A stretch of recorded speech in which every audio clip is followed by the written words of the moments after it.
ಭರತನಾಟ್ಯ ಕ್ಷೇತ್ರದಲ್ಲಿ ಅದರ ಇತಿಹಾಸದಲ್ಲಿ ಸುವರ್ಣಾಕ್ಷರಗಳಲ್ಲಿ ಬರಿಬೇಕಾದಂತಹ ಒಂದು ದೊಡ್ಡ ದಾಖಲೆಯನ್ನು ಇವತ್ತು ನಮ್ಮ ತುಳುನಾಡಿನ ಕುವರಿ ರೆಮೋನಾ ಇವೆಟ್ ಪೆರೇರ ಒಂದು ದೊಡ್ಡ ಮಹತ್ತಾದ ಸಾಧನೆ ಅಂತ ಹೇಳೋದಿಲ್ಲ, ಅದನ್ನು ನಾನು ವಿಸ್ಮಯ ಅಂತ ಹೇಳ್ತೇನೆ. ಏಕೆಂದರೆ ಸುಮಾರು 170 ಗಂಟೆಗಳ ಕಾಲ ನಿದ್ರೆ ಇಲ್ಲದೆ ಕೂತ್ಕೊಳ್ಳುವಂಥದ್ದೇ ಒಂದು ದೊಡ್ಡ ದಾಖಲೆ. ಅಂಥದ್ರಲ್ಲಿ ಮನಸ್ಸನ್ನು ಮತ್ತು ದೇಹವನ್ನು ಎರಡನ್ನೂ ಸಮತೋಲನದಲ್ಲಿ ಇಟ್ಕೊಂಡು ಆ 170 ಗಂಟೆಗಳ ಕಾಲ ನೃತ್ಯವನ್ನು ಮಾಡುವಂಥದ್ದು ಅಂತ ಹೇಳಿದರೆ ಬಹಳ ಒಂದು ದೊಡ್ಡ ವಿಸ್ಮಯ ಅಂತ ನಾನು ಹೇಳ್ತೇನೆ. ಬಹಳ ಒಂದು ದೈವಿಕವಾದಂತಹ ಒಂದು ಸಾಹಸ. ಇವತ್ತಿನ ಸಂತ ಅಲೋಷಿಯಸ್ ಶಾಲೆಯ ಈ ರಾಬರ್ಟ್ ಸಿಕ್ವೇರಾ ಹಾಲ್ನಲ್ಲಿ ಕಳೆದ ಸೋಮವಾರ 10 ಗಂಟೆಗೆ ಅವಳು ನೃತ್ಯದ ದಾಖಲೆಯನ್ನು ಮಾಡಲಿಕ್ಕೆ ಪ್ರಾರಂಭ ಮಾಡಿದ್ಲು.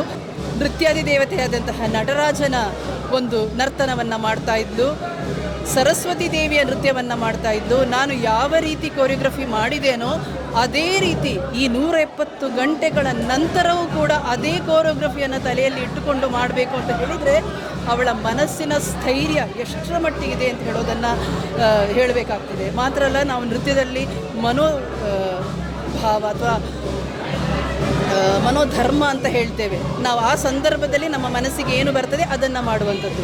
170 ಗಂಟೆ ನಿದ್ರೆ ಮಾಡದೇ ಇದ್ದಾಗ ನಮ್ಮ ತಲೆ ಹುಚ್ಚಾಗಿರ್ತದೆ. ಅಂತಹ ಆ ನಿದ್ರೆಯ ಹುಚ್ಚಿನಲ್ಲಿ ಕೂಡ ಮನೋಧರ್ಮವನ್ನು ಇಲ್ಲಿ ಕುಳಿತಂತಹ ಎಲ್ಲ ಪ್ರೇಕ್ಷಕರಿಗೆ ಯಾವ ರೀತಿ ಅವರ ಮನಸ್ಸು ಈ ದಾಖಲೆಗೋಸ್ಕರ ತುಡಿತಾ ಇದೆ, ಆ ತುಡಿತಕ್ಕೆ ಸರಿ ಹೋಗುವ ರೀತಿಯಲ್ಲಿ ಅವಳ ಮನೋಧರ್ಮವನ್ನು ಅವಳು ಪ್ರಸ್ತುತಪಡಿಸಿದ್ದಾಳೆ. ನಾಟ್ಯ ಸರಸ್ವತಿ ನೃತ್ಯಾದಿ ದೇವತೆಯಾದಂತಹ ನಟರಾಜನ ಸಂಪೂರ್ಣ ಮುಕ್ಕೋಟಿ ದೇವತೆಗಳ ಒಂದು ಆಶೀರ್ವಾದ ಅವಳಿಗಿದೆ ಅಂತ ನಾನು ಈ ಸಂದರ್ಭದಲ್ಲಿ ಹೇಳ್ತೇನೆ. ಬರೀ ಸೌರಭ ಕಲಾ ಪರಿಷತ್ತಿನ ಹೆಮ್ಮೆ ಅಲ್ಲ, ಅಲೋಷಿಯಸ್ ಶಾಲೆಯ ಹೆಮ್ಮೆ ಅಲ್ಲ, ನಮ್ಮ ತುಳುನಾಡು ಮಾತ್ರ ಅಲ್ಲ, ನಮ್ಮ ಇಡೀ ಭಾರತಕ್ಕೆ ಅವಳು ಇಂಥ ಒಂದು ದೊಡ್ಡ ದಾಖಲೆಯನ್ನು ಬರೆದು ನೃತ್ಯ ಕ್ಷೇತ್ರಕ್ಕೆ ಒಂದು ಉತ್ತಮ ಮಾದರಿಯಾಗಿದ್ದಾಳೆ ಅಂತ ಹೇಳ್ಬೋದು. ಮತ್ತೊಂದು ಅಂತ ಹೇಳಿದರೆ, ಸಾಮಾನ್ಯವಾಗಿ ನಾವು ನೃತ್ಯ ಮಾಡ್ತೇವೆ, ಒಂದು ನೃತ್ಯ ಕಲಾವಿದೆ ಆಗಿರ್ತೇವೆ. ಆದರೆ ಇಲ್ಲಿ 100 ಅಲ್ಲ, 1000 ಅಲ್ಲ, ಸಾವಿರಾರು ಜನ ಬಂದಿದ್ದಾರೆ ಒಂದು ವಾರದಲ್ಲಿ. ಆ ಪ್ರತಿಯೊಬ್ಬರು ಅವಳ ತಾಳಕ್ಕೆ ತಾಳ ಹಾಕ್ತಾಯಿದ್ರು, ಅವಳ ಹಾವಭಾವಗಳಲ್ಲಿ ಲೀನ ಆಗ್ತಾಯಿದ್ರು.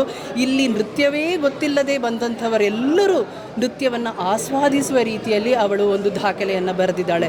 ಅವಳ ಗುರುವಾಗಿ ನನಗೆ ಬಹಳ ಹೆಮ್ಮೆ ಆಗ್ತಾ ಇದೆ. ಪ್ರತಿ ಅವಳ ಹೆಜ್ಜೆಯಲ್ಲಿ ಕೂಡ ಒಂದು ಕಿಚ್ಚಿನ ರಿಂಗಣ ಇತ್ತು, ಪ್ರತಿ ಹಾವಭಾವದಲ್ಲಿ ಕೂಡ ಒಂದು ತ್ಯಾಗದ ಸಂಕೇತ ಇತ್ತು. ಪ್ರತಿ ಗಂಟೆಗಳು ಕಳೆದ ಹಾಗೆ ಅಲ್ಲಿ ಒಂದು ಹೋರಾಟದ ಗತಿ ಇತ್ತು ಅಂತ ನನಗನ್ನಿಸ್ತಾ ಇದೆ. ಬಹುಶಃ ಇವತ್ತಿನ ಯುವ ಪೀಳಿಗೆ ಭರತನಾಟ್ಯವನ್ನು ಯಾರು ನೋಡ್ತಾರೆ, ಅರ್ಧ ಗಂಟೆ ನೋಡಿದರೆ ನೋಡಬಹುದು. ಅಂಥದ್ರಲ್ಲಿ ನಮ್ಮ ಭಾರತೀಯ ಪರಂಪರೆಯಾದಂತಹ ಈ ಭರತನಾಟ್ಯವನ್ನು 170 ಗಂಟೆಗಳು ಸತತವಾಗಿ ವೀಕ್ಷಿಸ್ಬೋದು ಅಂತ ಹೇಳುವಂಥದ್ದನ್ನು ಅವಳು ದಾಖಲೆ ಮಾಡಿದ್ದಾಳೆ. ಜಾತಿ ಮತ ಭೇದ ಎಲ್ಲವನ್ನ ಮೀರಿ ಇವತ್ತು ಕಲೆಯ ಮೂಲಕ ಅವಳು ಎಲ್ಲರನ್ನು ಒಟ್ಟುಗೂಡಿಸಿ ಒಂದು ದಾಖಲೆಯನ್ನು ಮಾಡಿದ್ದಾಳೆ. ಕೇವಲ 19 ವಯಸ್ಸಿನ ಕುವರಿ ಕೂಡ ವಿಶ್ವ ದಾಖಲೆಯನ್ನು ಮಾಡ್ಬೋದು ಅಂತ ತೋರಿಸ್ಕೊಟ್ಟಿದ್ದಾಳೆ. ಒಂದು ಮಹಿಳೆಯಾಗಿ ಅವಳ ಧೀಶಕ್ತಿ ಏನು ಅಂತ ಹೇಳೋದನ್ನು ತೋರಿಸ್ಕೊಟ್ಟಿದ್ದಾಳೆ. ಇಷ್ಟೇ ಅಲ್ಲದೆ ಈ ಒಂದು ವಾರದಿಂದ ಈ ವೇದಿಕೆಯಲ್ಲಿ ಅವಳು ನೃತ್ಯ ಮಾಡ್ತಾಯಿದ್ಲು. ನಾನು ಇದನ್ನು ವೇದಿಕೆ ಅಂತ ಕರೆಯುವುದಿಲ್ಲ, ಶ್ರೀರಾಮ ಕೃಷ್ಣ ಶಿವ ಅಂತ ಹೇಳಿಕೊಂಡು 170 ಗಂಟೆಗಳು ಸತತವಾಗಿ ಶಿವ ಕೃಷ್ಣನ ಧ್ಯಾನ. ಸಾಮಾನ್ಯವಾಗಿ ದೇವಸ್ಥಾನದಲ್ಲಿ ಕೂಡ ನಡೀಲಿಕ್ಕಿಲ್ಲ, ಅಲ್ಲಿ ಅಷ್ಟಾವಧಾನ ಆಗ್ತದೆ ಸ್ವಲ್ಪ ಹೊತ್ತು, ಮತ್ತು ದೇವಸ್ಥಾನದ ಬಾಗಿಲು ಮುಚ್ತದೆ. ಆದರೆ ಇಲ್ಲಿ ಸತತವಾಗಿ ಹಗಲು ರಾತ್ರಿ ನೃತ್ಯವನ್ನು ಮಾಡಿ ಇಲ್ಲಿ ಒಂದು ನೃತ್ಯದ ಕುಂಡವನ್ನು ಮಾಡಿದ್ದಾಳೆ.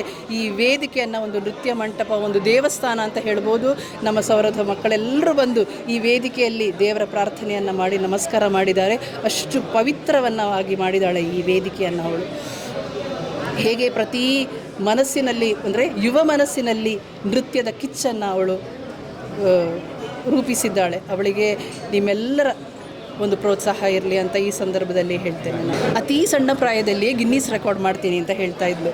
ಬಹುಶಃ ಗಿನ್ನೀಸಲ್ಲಿ ಯಾವ್ಯಾವ ಲೆಟರ್ಸ್ ಇದೆ ಅಂತಲೇ ಅವಳಿಗೆ ಗೊತ್ತಿಲ್ಲ, ಆದರೆ ಮಾಡಬೇಕು ಅಂತ ಹೇಳೋ ಕಿಚ್ಚಿತ್ತಲ್ಲ ಅವಳಿಗೆ. ಆ ಎಲ್ಲ ಕನಸನ್ನು ನನಸು ಮಾಡಲಿಕ್ಕೆ ಅವಳ ಅಮ್ಮ ಮತ್ತು ನಾನು ಏನು ಬೇಕು ನೀನು ಮಾಡು ಅಂತ ಹೇಳುವಂಥ ಒಂದು ಪ್ರೋತ್ಸಾಹವನ್ನು ಮಾಡಿದ್ದೀವಿ. ಮತ್ತು ಈ 7 ದಿನಗಳಲ್ಲಿ ಅವಳ ಟೀಮ್ ರೆಮೋನಾ ಅಂತ ಹೇಳುವ ಅವಳ ಫ್ರೆಂಡ್ಸ್ ಬಹಳವಾಗಿ ರಾತ್ರಿ ಹಗಲು ಅವಳ ಜೊತೆ ನಿಂತು ಅವಳನ್ನು ಹುರಿದುಂಬಿಸಿದ್ದಾಳೆ. ನೃತ್ಯ ಮಾಡ್ತಾ ಮಾಡ್ತಾ ನಿದ್ದೆಗೆ ಜಾರ್ತಾ ಇದ್ಲು.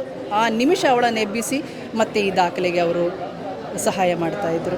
ಅವರೆಲ್ಲರಿಗೂ ಈ ಸಂದರ್ಭದಲ್ಲಿ ನಾನು ದೊಡ್ಡ ಧನ್ಯವಾದವನ್ನು ಹೇಳಲಿಕ್ಕೆ ಇಷ್ಟಪಡ್ತೇನೆ. ಈ ಇಡೀ ದಾಖಲೆ ಮಾಡಲಿಕ್ಕೆ ಬೇಕಾದಂತಹ ಎಲ್ಲ ವ್ಯವಸ್ಥೆಗಳನ್ನು ಸಂತ ಅಲೋಷಿಯಸ್ ಕಾಲೇಜು ನಿರ್ವಹಿಸಿದೆ. ಹಾಗಾಗಿ ಈ ದಾಖಲೆಗೆ ಬೇಕಾಗಿ ಅವರೊಂದು ಬೆನ್ನೆಲುಬಾಗಿ ನಿಂತಿದ್ದಾರೆ ಅಂತ ಹೇಳ್ಬೋದು. ಅದಕ್ಕೆ ಬೇಕಾದಂಥ ಎಲ್ಲ ಟೆಕ್ನಿಕಲ್ ಸಪೋರ್ಟನ್ನು ಅವರು ಕೊಟ್ಟಿದ್ದಾರೆ. ಎನರ್ಜಿ ಅವಳಿಗೆ ಯಾವತ್ತೂ ಕಷ್ಟ ಆಗಲಿಲ್ಲ. ಆದರೆ ನಿದ್ರೆ ಎಂಬುದು ಒಂದು ದೇಹದ ಏನು ಬಹಳ ಅವಶ್ಯಕವಾದ ನಿದ್ದೆ ಮತ್ತು ನೀರು ಮನುಷ್ಯನ ದೇಹಕ್ಕೆ ಅತ್ಯವಶ್ಯವಾದಂತು. ಆ ನಿದ್ರೆಯನ್ನು ಓವರ್ಕಮ್ ಆಗಲಿಕ್ಕೆ ಸ್ವಲ್ಪ ಮಧ್ಯೆ ಕಷ್ಟ ಆಗ್ತಾಯಿತ್ತು. ಆದರೆ ಅದು ನಾವು ಕೆಲವು ಫಿಸಿಯೋಥೆರಪಿ ಡಾಕ್ಟ್ರ್ ಇದ್ರ ಜೊತೆಗೆ ಸ್ವಲ್ಪ ಐಸ್ ಥೆರಪಿ ಇಂಥದ್ದನ್ನೆಲ್ಲ ಮಾಡಿ ಮನಸ್ಸನ್ನು ತುಂಬ ಹತೋಟಿಯಲ್ಲಿ ಇದ್ದುಕೊಂಡು ಈ ದಾಖಲೆಯನ್ನು ಅವಳು ಸಾಧನೆ ಮಾಡಿದ್ದಾಳೆ. ಏಕೆಂದರೆ ನಾನು ಆಗಲೇ ಹೇಳಿದ ಹಾಗೆ ಇದೊಂದು ವಿಸ್ಮಯ ಅಲ್ವಾ. 170 ಗಂಟೆಗಳ ಕಾಲ ನಿದ್ರೆ ಮಾಡದೆ ನನ್ನಿಂದ ಕೂತ್ಕೊಳ್ಳಿಕ್ಕೆ ಸಾಧ್ಯ ಇಲ್ಲ. ಅಂಥದ್ರಲ್ಲಿ ನನ್ನ ಶಿಷ್ಯೆ ಅವಳ ತೊದಲು ಮಾತುಗಳಿಂದ ಗಿನ್ನಿಸ್ ರೆಕಾರ್ಡ್ ಮಾಡ್ತೇನೆ, ಗೋಲ್ಡನ್ ಬುಕ್ ಆಫ್ ರೆಕಾರ್ಡ್ಸ್ ಮಾಡ್ತೇನೆ ಅಂತ ಹೇಳಿದಂತಹ ಆ ಮುಗ್ಧ ಮನಸ್ಸು, ವಿದ್ಯೆಗೆ ವಿನಯವೇ ಮುಖ್ಯ. ಅಂಥದ್ರಲ್ಲಿ ಆ ವಿನಯವಂತಳಾಗಿದ್ದುಕೊಂಡು ಇವತ್ತು ಆ ರೆಕಾರ್ಡನ್ನು ಅವಳು ಬ್ರೇಕ್ ಮಾಡಿದ್ದಾಳೆ ಅಂತ ಹೇಳಿದರೆ ಖಂಡಿತವಾಗಿ ಮನಸ್ಸು ತುಂಬಿ ಬರ್ತದೆ.